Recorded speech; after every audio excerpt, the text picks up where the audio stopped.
সালামু আলাইকুম সম্মানিত দর্শক শ্রোতা, আমরা এখন রয়েছি মোল্লাবাড়ি পারিবারিক গোরস্থানের সামনে, অর্থাৎ যেখানে রামিসা আক্তারকে দাফন করা হয়েছে। তার কবর এই যে পাশে দেখা যাচ্ছে, আমরা একটু জুম করে দেখাচ্ছি। তো যাই হোক, রামিসার যেখানে পড়াশোনা করা বা স্কুলে থাকার কথা, আজকে সে চিরনিদ্রায় শায়িত।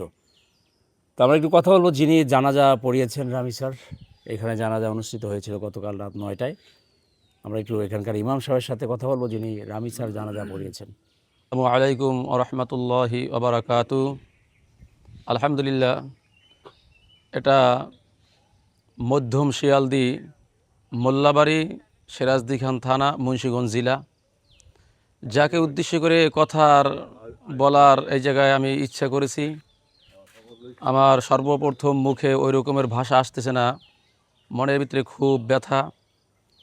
আমাদের যেই 19শে মে যেই মেয়েটাকে হলো, তার আব্বার নাম ছিল জনাব মোহাম্মদ হান্নান মোল্লা সাহেব। তার ছোট মেয়ে মোসাম্মদ রামিসা আক্তারকে দুর্বৃত্তরা অনেক নির্যাতন করে। শিশুটা এই মুহূর্তে সে স্কুলে যাবে, খেলাধুলা করবে, তার দুনিয়ার ভিতরে চলাফেরা করবে, মা বাবার সামনে আব্বু আম্মু করে ডাক দিবে, খুব মনের ভিতরে আনন্দ উৎসব পাবে। তো যাই হোক, মেয়েটাকে যারা, আমি এই মধ্যম শিয়ালদি মোল্লাবাড়ি মসজিদের ইমাম ও খতিব, জানাজা নামাজ পড়াইছি গত রাত্রে। অনেক লোক আসছেন, মান্যগণ্য, সবাই তার জন্য কান্না করছেন। আমরাও সবাই অন্তর খুলে দোয়া করি, সে নিষ্পাপ একটা মাসুম মেয়ে, জান্নাতি মানুষ, 8 বছরের একটা মেয়ে, তার আমল নামায় কোনো গুনাহ নাই, নিষ্পাপ একটা মাসুম মেয়ে। আল্লাহ তাআলা ওই শিশু বাচ্চার বদৌলতে তার আব্বা আম্মা আমাদের সকলকে মাফ করুক। তাই সর্বশেষ কথা হলো, আমাদের বাংলাদেশের এবং গোটা পৃথিবীর সমস্ত মানুষই চায়, যিনি করলেন নিষ্ঠুর পাষাণ বেঈমান বললেই চলে, ওই লোকটার আমরা এক দাবিতে এক কণ্ঠে আমরা ফাঁসি চাই। এবং ফাঁসিটা কার কাছে চাবো? সমস্ত জনগণই আমরা বলি যে ফাঁসি চাই, ফাঁসি চাই।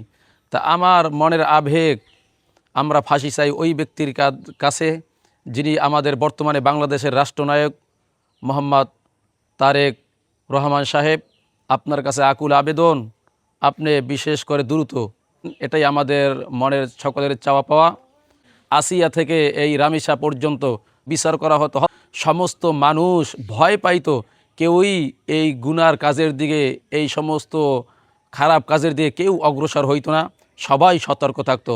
সর্বশেষ কথা হলো, আমার সরকারের কাছে, আমাদের এই সিরাজদি খান, মুন্সিগঞ্জ, মধ্যম শিয়ালদি মোল্লাবাড়ি গোটা ফ্যামিলির পক্ষ থেকে, এলাকাবাসীর পক্ষ থেকে সকলেই এক দাবি আমরা জানাচ্ছি করলেন, ওই লোকটাকে আমরা, তার নাম হলো সোহেল রানা।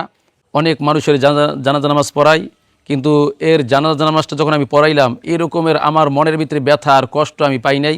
একটু কবরের সামনে এইখানে দাঁড়াবো, ভিতরে যাওয়া যাও।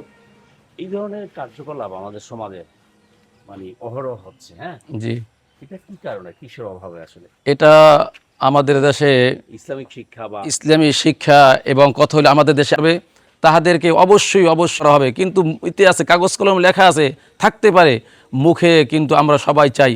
এই জন্যই আমাদের ভিতরে এই রকমের দুর্ঘটনা, আমরা দিন দিন এই অপকর্ম কাজ করার জন্য আমরা সাহস পাইতেছি। আর পারিবারিক শিক্ষাটা কতটুকু দরকার আছে? কিন্তু পারিবারিক, বিজ্ঞ আলেম, হ্যাঁ, পারিবারিক শিক্ষাটা এরকমের দরকার যে একটা মানুষের হৃদয়ের ভিতরে এতটুকু শিক্ষা যেন আল্লাহ তাআলার ভয় থাকে। আল্লাহ তাআলার যদি ভয় থাকে, তাহলে অবশ্যই তার দ্বারা এই সমস্ত কাজ কোনো দিনই হবে না। এই জন্যই সর্বপ্রথম মানুষ মুসলমান দুনিয়া আসার পরে সর্বপ্রথম তাকে দ্বীন ইলম আরবি শিক্ষা দেওয়া ফরজ। এরপরে বাংলা ইংরেজি জেনারেল যা কিছু আছে, তাকে ডক্টর ইঞ্জিনিয়ার যা কিছু বানা, কোনো অসুবিধা নাই। কিন্তু সর্বশুরু কথা হলো, একটা মানুষকে যদি দ্বীনের প্রশিক্ষণ দেওয়া হয়, তাহলে অবশ্যই অবশ্যই তার দ্বারা এই কাজ হওয়া সম্ভব না। আপনি রামিসাকে যে অবস্থা দেখেছেন? হ্যাঁ, রামিসা আক্তার খুব একটা ভদ্র মেয়ে, তাকে দেখেছি, খুব ভালো আসতো বাড়িতে, খেলাধুলা করতো। ছোট একটা 8 বছরের একটা মেয়ে, নাবালকা শিশু, তিনি ভদ্র মেয়ে, সবার সাথে মিশতে পারতো, খেলাধুলা করতে পারতো, তার মুখে সবসময় থাকতো হাসি। মানে গতকাল যে অবস্থা দেখ, হ্যাঁ, গতকালকে আমরা এই জায়গায় যখন জানাজা নামাজ পড়াইছি, ইনশাল্লাহ আমি অনেক মানুষের জানাজা নামাজ পড়াই, কিন্তু এর জানাজা নামাজটা যখন আমি পড়াইলাম এরকমের আমার মনের ভিতরে ব্যথা আর কষ্ট আমি পাই নাই। কেননা যতগুলি মানুষ আসলো জানাজার সময় সমস্ত মানুষই তার কথা শুনে চক্ষু দিয়া তারা কান্না করছেন এবং তার প্রশংসা করছেন, এবং তার প্রশংসা আমরা মুখে বলে শেষ করতে পারবো না। তিনি একটা ভালো ভদ্র একটা মেয়ে ছিলেন।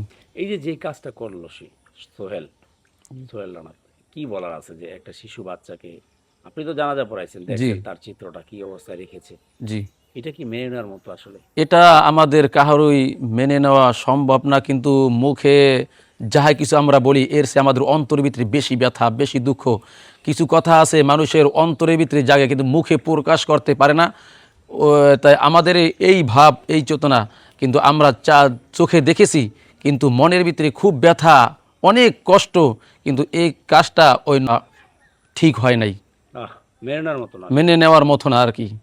এখন আমাদের পাশে এই জায়গায় শুয়ে রয়েছেন এই যে রামিসা আক্তার, তিনি শুয়ে রয়েছেন। এটা মধ্যম শিয়ালদি, এটা মোল্লাবাড়ি পারিবারিক কবরস্থান। এই কবরস্থানের ভিতরে তাদের অনেক মানুষ এই জায়গায় চিরনিদ্রা শুয়ে রয়েছেন। এই রামিসার এইটা হলো কবর। তাকে গত রাত্রে রাত 9টার দিক দিয়ে জানাজা নামাজ পড়ানো হয়েছে। পরে তাকে এই জায়গায় শাহিত করা হলো। এর জন্য আমরা সবাই সবসময় ইনশাল্লাহ দোয়া করি। আমাদের জানা মতে তিনি একটা জান্নাতি মেহমান। আল্লাহ তাআলা এই জান্নাতি মেয়েটার বদৌলতে আমাদের সকলকে আল্লাহ তাআলা মাফ করে দেন, এবং তার আব্বা আম্মাকে যেন হাসরের ময়দানে এর খাতিরে, এর উসিলে আল্লাহ তাআলা জান্নাতের ফয়সালা করেন। ধন্যবাদ। ধন্যবাদ আপনাদের সকলকে ইনশাআল্লাহ।